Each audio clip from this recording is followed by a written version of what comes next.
Hello guys, today we are going to study electrostatics and it's a very interesting chapter. Like बचपन से ही शायद आपको relation लगेगा कि हाँ बहुत कुछ बचपन से ही हम सुनते आ रहे हैं इसके बारे में. तो electrostatics, see electrostatics is made up of two words, electro and statics. Simple, very simple. हर एक चीज, हर एक टर्म बहुत मीनिंगफुल होती है अगर हम डीपली सोचे तो. Electro means what? Study of electricity. या electricity समझ लो, electricity. Statics means खड़ा हुआ, not moving. So what is electrostatics as a whole? It's a study of electricity in which electric charges are खड़े हुए, that is not moving, and this is called electrostatics. Okay, simple, very simple. Next, we are gonna include very nice and beautiful terms इनके बारे में जो हम बचपन से भी पढ़ चुके हैं, एक्चुअली पढ़ते आ भी रहे हैं. जैसे अब स्टैटिक क्लिंग हो गया. हम 6-7 महीने के थे तो हमारी मॉम्स ने हमें कंघी करना स्टार्ट किया था. एंड हम जैसे 7-8 साल के हुए, we used to be in second and third classes and you must have remembered कि कोम कर करके पेपर्स चिपका के हमने कितना पकाया है अपने फ्रेंड्स को. लाइक इतना शो ऑफ है कि जिसकी हद नहीं. तो वो जो हमने शो ऑफ किया अपने फ्रेंड्स को, हाँ देख मैं चिपका सकता हूँ papers, can you do this और can you do that. Even we used to do with the scales which we have, right, the stationary scales. So basically static again is not moving. Cling is stick, चिपकना. अब इसकी examples कोम सबसे like common example है. हम जब कंघी करते हैं अपने ड्राई हेयर्स पे, और जो पेपर के बिट्स हैं, कॉन्फेटी पेपर्स हैं, जो भी होते हैं कॉन्फेटी होता है, उस कोम को अगर हम पास लाएं तो क्या होता है, क्लिंग करने लग जाती हैं, चिपकने लग जाती हैं कोम के साथ. This is the case, this is an example of static cling. Now we have another examples कि हम वैसे तो हम जानते हैं कि बहुत सारे सीजन्स होते हैं. समर होता है, विंटर होता है, ऑटम होता है, स्प्रिंग होता है. तो उसके लिए सबके लिए अलग अलग क्लोथ्स बने हुए हैं. अब समर्स में we prefer cotton clothes. Why? This was a question which we have already answered. Like हवा पास होती है is one of the reason. The second reason is कि वो हमारी बॉडी पे चिपकता नहीं है. नायलॉन, वूल, ये सब चीजें हमारी बॉडी पे चिपकती हैं, हमें नहीं पसंद समर्स में पहननी. थप्पड़ लगा देंगे किसी को अगर किसी ने हमें विंटर्स की कोई ड्रेस समर में दे दी तो. No ways. Summers is summers. I want to be cool. I want to chill out. I cannot wear it.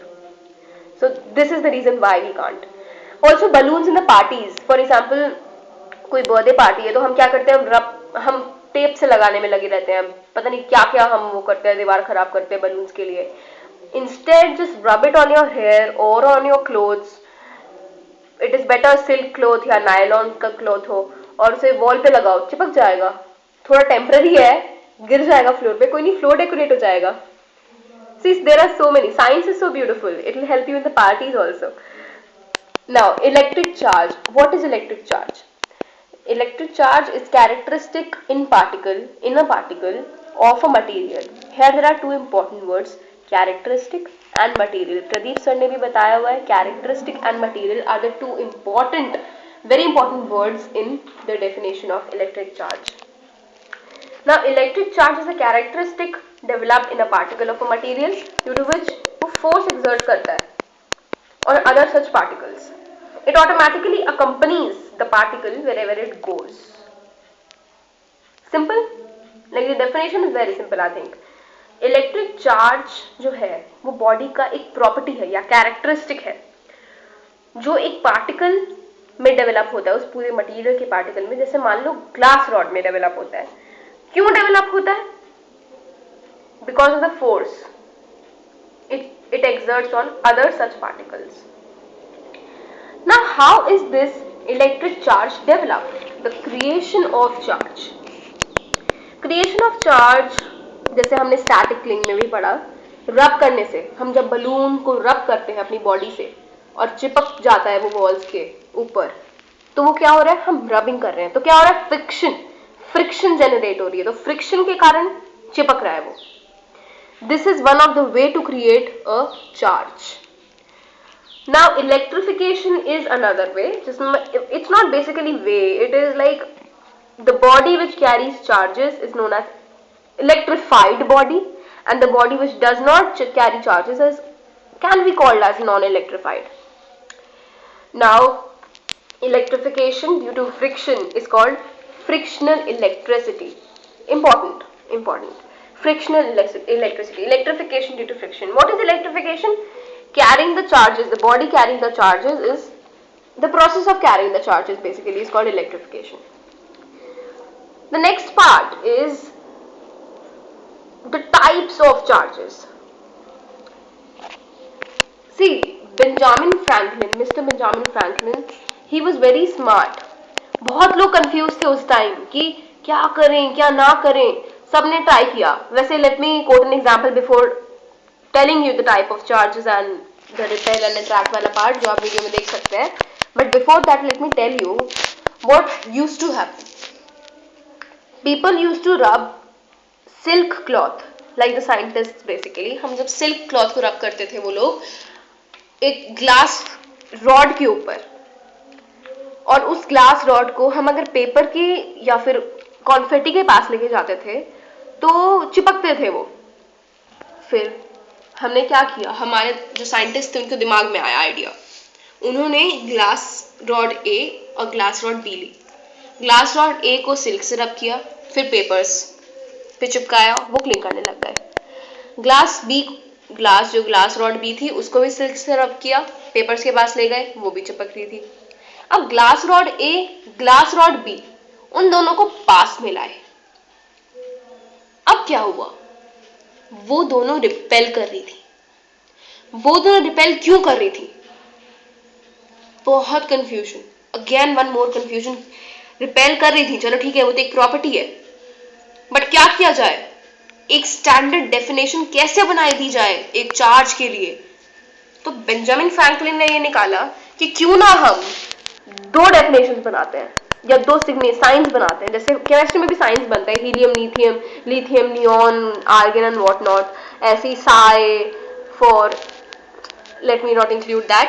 But Benjamin Franklin ने क्या किया, पॉजिटिव एंड नेगेटिव दो टाइप ऑफ चार्जेस बना दिए. इससे क्या हुआ, हमें इजीनेस हुई. और पॉजिटिव और नेगेटिव ही नॉमेनक्लेचर क्यों रखा? And this is also very important question जो आ चुका है बहुत बार कि why positive negative nomenclature was adopted. इसका रीजन ये है क्योंकि जब हम उन्हें ऐड करेंगे प्लस माइनस क्या देगा resultant, plus 1380 minus 1380, what will it give? 0. That is the resultant of the charges is 0. That is why Benjamin Franklin said plus and minus लेते हैं. Also when we are talking about plus and minus, जब हम plus की बात करते हैं, plus like charge ये repel करते हैं. जैसे ग्लास रॉड्स रिपेल कर रही थी, वैसे लाइक चार्जेस नेगेटिव भी रिपेल करते हैं. लेकिन नेगेटिव और पॉजिटिव जैसे कॉन्फेटी और ग्लास रॉड अट्रैक्ट करते हैं. So this is the phenomena which we have already studied also and which we will study in 12th also, and this is important. Like ये क्या है basically? Now what is net charge? See, net charge is something equal to the difference of two type of charges. हम जब भी एक body का charge निकालते हैं तो उसका मतलब होता है हम नेट चार्ज निकाल रहे हैं, मतलब टोटल चार्ज निकाल रहे हैं जो उस बॉडी पे है. फॉर एग्जाम्पल प्लस 1350 माइनस 1350, कितना भी चार्ज हो सकता है, कितना बड़ा हो सकता है, बहुत बड़ा हो सकता है. तो ये ध्यान में रखना है, एक न्यूट्रल बॉडी जो होती है उसमें number of positive charge and number of negative charge equal होता है. न्यूट्रल मैटर जो हम बाद में पढ़ेंगे उसमें number of positive charges is equal to number of negative charges. तो मैं इसी का एग्जांपल दे रही हूँ एक न्यूट्रल बॉडी का. जब हम एक न्यूट्रल बॉडी में निकालेंगे कि नेट चार्ज कितना है तो हम कहेंगे 0 है, बिल्कुल 0, इट्स परफेक्टली न्यूट्रल. और अगर हम कहते हैं कि बॉडी पॉजिटिवली चार्ज्ड है तो हम कहते हैं कि उसमें से इलेक्ट्रॉन्स निकाल दिए गए हैं, क्योंकि अगर नेगेटिव चार्ज कम किया जाता है एक बॉडी में से तभी वो बॉडी पॉजिटिव कहलाती है. या अगर हम कहते हैं कि बॉडी नेगेटिवली चार्ज है तो हम ये कह सकते हैं कि इसमें प्लस चार्ज कम है, या फिर ये कह सकते हैं इलेक्ट्रॉन्स, नंबर ऑफ इलेक्ट्रॉन्स उस बॉडी में ज्यादा है. See this is also an example of neutral matter, क्योंकि इसमें बस रिप्रेजेंटेशन है, ऐसी बॉडी नहीं है. एग्जाम में मत बना देना, कोई टीचर मार्क्स नहीं देने वाली है, तो कृपया करके सिर्फ समझिए इसमें से। हाँ, अब इसमें देखिए, plus charge and minus charge equal, बिल्कुल इक्वल, तो this body is neutral. Example रख लो अपना, ये pen, paper, mobile phone, everything is neutral body. And one important fact which I would like to share is, पूरा जो universe है, पूरा जो वर्ल्ड है, इट इज न्यूट्रल। न्यूट्रल इसलिए क्योंकि जब हम चार्ज ट्रांसफर करते हैं एक बॉडी से दूसरी बॉडी पर, तो जिस बॉडी से चार्ज ट्रांसफर होता है और जिस बॉडी पे चार्ज आता है, वो दोनों बॉडीज चार्ज कहलाती हैं। जैसे ग्लास और सिल्क, ठीक है, वो दोनों बॉडीज चार्ज्ड बॉडीज कहलाती हैं, एक पे प्लस एक पे माइनस, तो चार्ज जो है वो पेयर में होता है। तो हम ये कह सकते हैं कि जब भी एक बॉडी से दूसरी, now this is also known as conservation of charges in the universe. जब एक बॉडी चार्ज खोती है, दूसरी बॉडी के पास चार्ज आता है, and hence the charges, the total charge, the net charge in the universe is constant. Now, it's actually zero, not constant, zero. Now, electrostatic series. What is electrostatic series? बहुत मतलब जान पहचान के बाद, बहुत जांच पड़ताल के बाद ये जाना गया कि हर एक बॉडी के पास कुछ ना कुछ चार्ज की प्रॉपर्टी होती है। तो ये क्या है, ये क्या सीक्वेंस है? वो सीक्वेंस है ग्लास, फ्लैनल जिसे हम कॉटन भी कहते हैं, फिर wool, silk, hard metal, hard rubber, sealing wax, resin जिसे हम प्लास्टिक भी कहते हैं, फिर सल्फर। इसे याद करने का तरीका है, girlfriend would surely mean rose with resin, Sue is a name.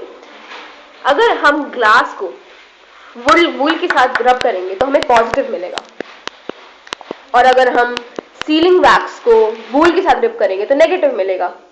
तो मतलब जो चीज पहले रब हो रही है उस पर डिपेंड करता है, जो चीज के साथ रब हो रही है, जैसे ग्लास को हम रब कर रहे हैं सिल्क के साथ, तो उस पर डिपेंड करता है, ग्लास पे डिपेंड करता है कि हमें क्या चार्ज मिलेगा। ग्लास पॉजिटिव है तो हमें पॉजिटिव मिलेगा। Now we have electron theory of electrification. Electron theory of electrification बहुत इंपॉर्टेंट टॉपिक है और ये आता है यूजुअली एग्जाम्स में।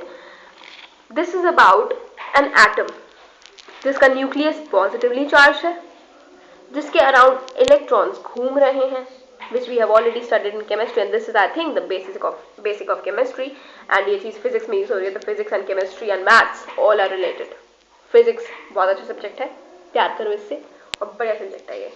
Nucleus of an atom is positively charged, the electrons revolving around is negatively charged, the number of electrons and number of protons is equal. That is why matter and as well as atom is neutral. This is neutral. Number of negative is equals to number of positive. Plus 5, minus 5, 0. Neutral. With friction, there is transfer of electrons. The net charge is developed on the particles. Net charge या charge भी कह सकते हैं। तो जैसे जैसे हम रब करेंगे किसी चीज को या फ्रिक्शन करेंगे, इलेक्ट्रॉन्स ट्रांसफर होंगे। Conduction is also an example. Now next is, it also explains that charge is developed in pairs. Important, charge is always developed in pairs, positive negative. एक बॉडी छोड़ेगी इलेक्ट्रॉन्स दे रही है, तो क्या हो रहा है उसमें, पॉजिटिव बढ़ रहा है, तो वो पॉजिटिव चार्ज, और जो इलेक्ट्रॉन्स ले रही है बॉडी, उसके पास क्या हो रहा है, इलेक्ट्रॉन्स बढ़ रहे हैं, तो नेगेटिव चार्ज ज्यादा है, तो the net charge in that body is negative. Now again, which we have already talked about, the conservation of charges in the universe. Now जो बॉडी लूज कर रही है इलेक्ट्रॉन्स, ये हमने बात कर ली ऑलरेडी कि पॉजिटिव है, और जो जिसके पास ज्यादा इलेक्ट्रॉन्स है negative charge. This is also one of the postulate. Now proton जो है वो बहुत ज्यादा हैवी है, and we also know, we have studied in chemistry कि जो मास ऑफ द एटम है वो मोस्टली प्रोटॉन्स की वजह से है, क्योंकि जो प्रोटॉन, एक प्रोटॉन का मास है 1837 times than that of an electron. Hence transferring of lighter electron is easily. तब भी हम हमेशा जब एनर्जी देते हैं तो इलेक्ट्रॉन्स के ट्रांसफर की बात करते हैं. अगर हम इसको एनर्जी देंगे और इसमें से अगर इलेक्ट्रॉन निकालेंगे तो हम सिर्फ इस इलेक्ट्रॉन को निकालने के लिए एनर्जी दे रहे हैं, हम प्रोटॉन को निकालने के लिए एनर्जी नहीं दे रहे हैं, क्योंकि ये नियम है, एक रूल है जब हमारा काम कम एनर्जी में हो रहा है तो हमें ज्यादा एनर्जी की क्या जरूरत है? ठीक है। Now electrification of matter only involves electrons that are active and responsible. The next topic is conductors and insulators. Conductors are the material जिसमें से इलेक्ट्रॉन्स का फ्लो बहुत इजीली होता है और इलेक्ट्रॉन्स बहुत फ्रीली एकदम मूव करते हैं. फॉर एग्जाम्पल, अगर हम एक ब्रास या एक कॉपर की रॉड को रब करें और टच करें उसको, हमारे थ्रू जो इलेक्ट्रॉन्स हैं वो ट्रैवल करके जमीन में चले जाएंगे. तो इससे पता चलता है कि इलेक्ट्रॉन्स ट्रांसफर हो रहे हैं और जमीन में जा रहे हैं. इसका मतलब मूव कर रहे हैं. और मूव कैसे कर रहे हैं? फ्रीली मूव कर रहे हैं. अब इसके और एग्जांपल्स कॉपर है, मेटल्स है, टैप वाटर है, human body is a very good conductor. That is why it is advised to wear slippers in the bathroom while switching off the switches, so that हमें current ना लग जाए, हम चिपक ना जाए, शॉक में हमारे बाल खड़े ना हो जाए. Next, insulators which are also known as non-conductors. Non-conductor is a more specific term. Insulators, the materials in which charge cannot move freely. Very important, charge is not moving freely. अगर हम किसी इंसुलेटर जैसे would को रब करेंगे तो कोई charge तो बनेगा नहीं वैसे भी, और मूव करना तो बहुत दूर की बात है. अगर हम उसे टच करेंगे हमारे थ्रू ना चार्ज ट्रैवल होगा, कुछ भी नहीं होगा. तो क्या है? Charge can not move freely. Glass, pure water, plastic इसके एग्जाम्पल हैं. अब इलेक्ट्रॉन्स जो है इंसुलेटर्स में भी फोर्स करके निकाले जा सकते हैं. स्ट्रॉन्ग फोर्स लगा के इलेक्ट्रिक फील्ड जो हम उसके पास ले आएंगे तो इंसुलेटर भी कंडक्टर बन सकता है. इसलिए हम यूजुअली ट्राई करते हैं कि इंसुलेटर्स ना बोल के उन्हें नॉन कंडक्टर्स बोले. The next term is dielectric strength. Dielectric strength बताती है इंसुलेशन के बारे में. जितनी ज्यादा डाई इलेक्ट्रिक स्ट्रेंथ होगी उतनी ज्यादा इंसुलेशन होगी. फॉर एग्जाम्पल, एक वायर है हमारे पास, लाइव वायर, एकदम कॉपर की वायर है. अगर हमें उससे इंसुलेट करना है ताकि हमें करंट ना लग जाए तो हम कैसे करेंगे? हम एक प्लास्टिक या रबर की शीट लगा देंगे उसके अराउंड. अगर हमने एक प्लास्टिक और रबर की शीट बहुत पतली लगाई है तो हमें करंट लगने के चांसेस ज़्यादा है. फिर हम उसे और मोटा कर देंगे और एक टाइम पे उसे हमें करंट नहीं लगेगा. तो क्या है? उसकी डाई इलेक्ट्रिक स्ट्रेंथ बढ़ रही है या डाई इलेक्ट्रिक कॉन्स्टेंट बढ़ रहा है. तो क्या हो रहा है? इंसुलेशन बढ़ रही है, हमें करंट नहीं लग रहा, इंसुलेट हो रहा है वो, उसमें इलेक्ट्रॉन्स फ्रीली मूव नहीं कर रहे. इसीलिए इंसुलेशन बहुत इंपॉर्टेंट होती है. And then dielectric strength is also major part. क्या हमें अच्छा लगेगा कि फैन, हमारे पास इलेक्ट्रिसिटी आ रही है, हम फैन का स्विच ऑन कर दें और हम उसे कभी भी ऑफ ना कर पाए?